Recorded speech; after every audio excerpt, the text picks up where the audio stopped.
Hi everyone, welcome back to my channel where I like to share any and all things that bring me joy, hence the name Sharelation. Today I thought I would do a little bit of a different video than I normally do, which is talking a little bit about my luxury lessons learned. And I was inspired by this video from other YouTubers that have talked through their lessons learned. And I thought it's always nice to share because maybe something will resonate with you and I can help you out in making future decisions about your purchases. So the first lesson I learned, there are a total of 5. I tried to keep it simple, but the first lesson I wanted to share with you is you need to learn and know what works for you. So for example, I've come to realize that it's quite important for me to be able to fit my phone in a bag. And depending on the occasion and your need, you could have a much smaller bag like this. And there are some even smaller than this. I think this is one of my smallest bags. I've done a comparison of this with several of my bags, and I think I did it with my Chanel wallet on chain, but that can technically fit my phone, so can this. So that's one of my criterias because I want to be able to put it in the bag when I need to. Sometimes I do hold it while I'm out and about, but just having the option to have it fit in a bag is very important to me. The next thing I want to talk about is I realized that I really prefer bags that have a back pocket. Now this bag has been quite frequently used for me in this whole entire year of 2024 because I carry it to work a lot. I'm able to fit my phone in the back pocket. I have 2 phones, one for work and one for personal use. So I usually have one here and one in my hand because I'm like checking emails for work and whatnot. But if I really needed to, I could fit the second phone in here as well. So I realized that was an important feature to me. And I can show you another example. I have this vintage Chanel camera bag where there is a very big, generous pocket on both sides of the bag. And I do normally put my phone in here. I don't put too much else because I don't want to stretch out the leather too much. This is a very old vintage bag and it's in lambskin and it has held up quite wonderfully, but it was important for me to be able to have a feature like that.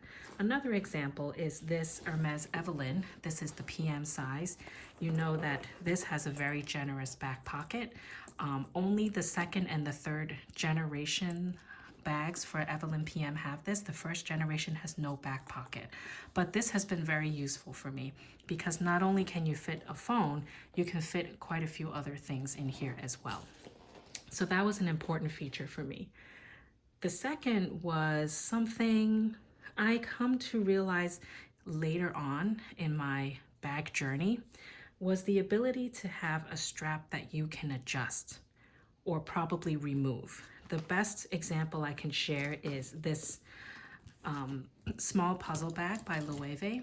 You can see here that the strap is removable and it is adjustable. It has certain slots. Let's see, 1, 2, 3, 4 settings. So it can go from crossbody to shoulder. I leave it in the shoulder setting, but I have the flexibility and the option to use it multiple ways. I have another example which I didn't bring to this video was my LV Morel bag. It's in the epi leather. It has a top handle strap which can be removed as well, and it's similar to this cannot be removed, but it has a top handle strap and a longer leather strap that's also adjustable. It has various settings and that can be removed as well. It just brings some more versatility to the use of the bag. That brings me to my second point is I realized that I prefer having a bag that has versatility to it. I can use it multiple ways like this bag, and this is another good example. I can use it multiple ways in different settings and it works for multiple occasions. So I know you can't have a bag that really fits all your categories, like a casual bag for day-to-day travel, evening, things like that, or for work. Sometimes one bag can fit multiple of those categories, but I do find having versatility is important, and being able to use it in various settings, like even in weather conditions, it's important. So this is another good example. It's my MZ Wallace crossbody bag, and the line is called Crosby. And you can see it's a very simple construction. I haven't used the other straps that it comes with yet, because right now I'm just using this nylon strap. You can see it is also fully adjustable from the shortest setting all the way to the longest, so it can be shoulder or crossbody. And it comes with two other straps. This is also an adjustable strap. You can see it has one, two, three, four, five settings, so it can be longer or shorter. And it's a leather strap, so you can make it a little bit less casual, although this bag is very casual to me, but you can swap it out with this strap. Or there is this woven chain strap that you can use. This only has one length to it, and you could hook it onto the bag to make it like a shoulder bag. I haven't used these two yet because I just didn't find the need to swap it out, but having the option and the flexibility makes this bag very versatile to me. Another luxury lesson learned was knowing your own lifestyle. Sometimes we have an idea in our mind of our fantasy self, and in reality, you may not be like that. And in reality, for my lifestyle, I work from home most days in the week, and 2 days in the week I go to work.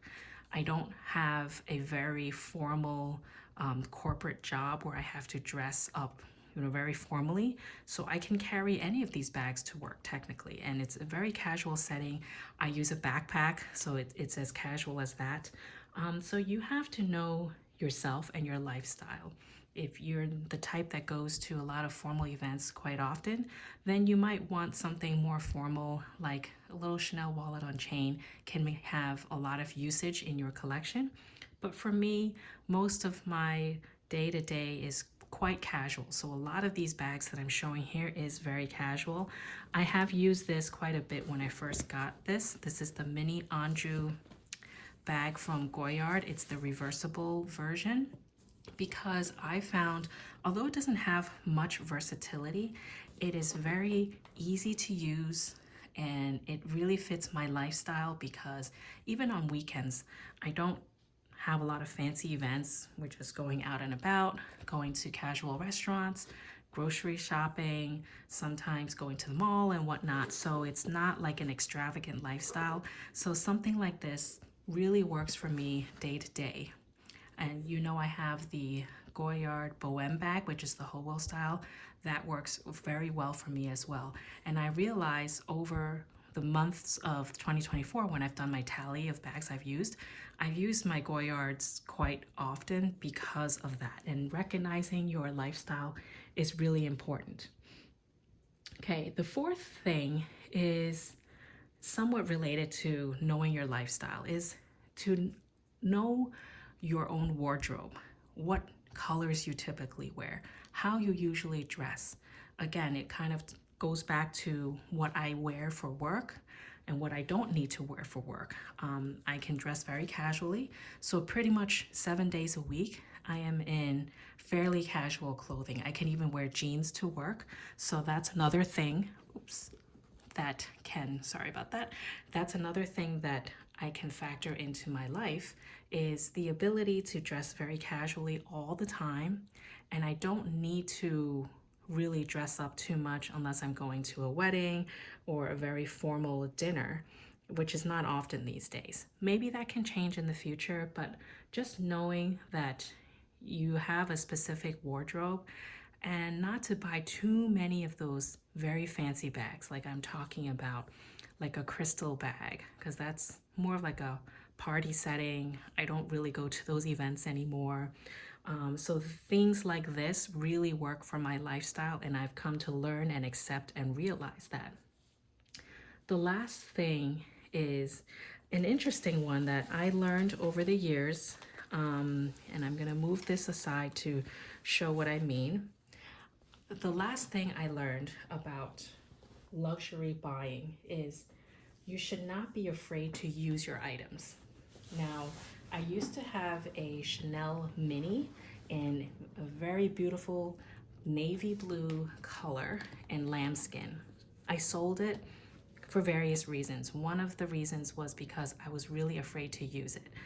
It was a brand new bag. The lambskin was very, very delicate in my eyes. Now I do have a lambskin bag here, and you can see this is a vintage bag and it's held up very well. You don't really see any major scuffs or marks. Even the bottom of the bag is very well kept. And I realized that lambskin isn't as delicate as I thought it would be. And I was so afraid to use it because I got like a little scratch on the leather at that time. It was just like a nail, like my nails now, just accidentally scratched it. But over time when I rubbed it, it kind of went away. And in hindsight, you know, I talked about my regret of selling that bag because after I sold it, the prices skyrocketed. So if I had it now, it would have been worth way more than what I sold it for. But I really did like that bag because it was very beautiful. It was a really nice color combination of navy and gold, but I was afraid to use it. Really, really afraid. And now looking back, I shouldn't have been afraid. Things are made for you to use. The bag is meant for you to use. And if there were scratches that came up, yes, it's unfortunate, but I've come to accept the flaws that come with using a bag, and more often than not, it's my fault and I just have to accept it. So the other example I want to talk about is this bag, which I bought last summer. It is my vintage Kelly bag. This is the size 28 in navy blue color in box leather. When I bought this bag, I bought this pre-owned in Japan, and you can see already there is a flaw here. There is a scratch across the front, and this is one of the major, more noticeable marks. The back is pretty good. You can see there's a little bit over here, but I accepted it because I knew this bag was very classic. I've always wanted a Kelly, and the box leather was just always on my list. I really liked the structure of it and how it's so formal and ladylike. I've only used this once, I admit it, and I need to try and, you know, get it through my rotation more just to use it and appreciate it, because it does no good just sitting in your closet. Although I do want to keep it in good condition, because if I ever want to sell it one day, of course that factors in. But I've learned not to be so afraid of using it, and just be aware of what setting you're in. I'm not going to use it when it's pouring rain. I'm not going to use it when I'm like commuting to work. Although you can do anything you want, but it's just knowing what works for you. And I really want to use this more and get it into my rotation and enjoy it, because that's the reason why I bought it. So those are my simple 5 lessons learned from buying a lot of these luxury bags and buying and selling and going through my rotation and just thinking through what works for me and understanding myself better. So I hope you found this helpful.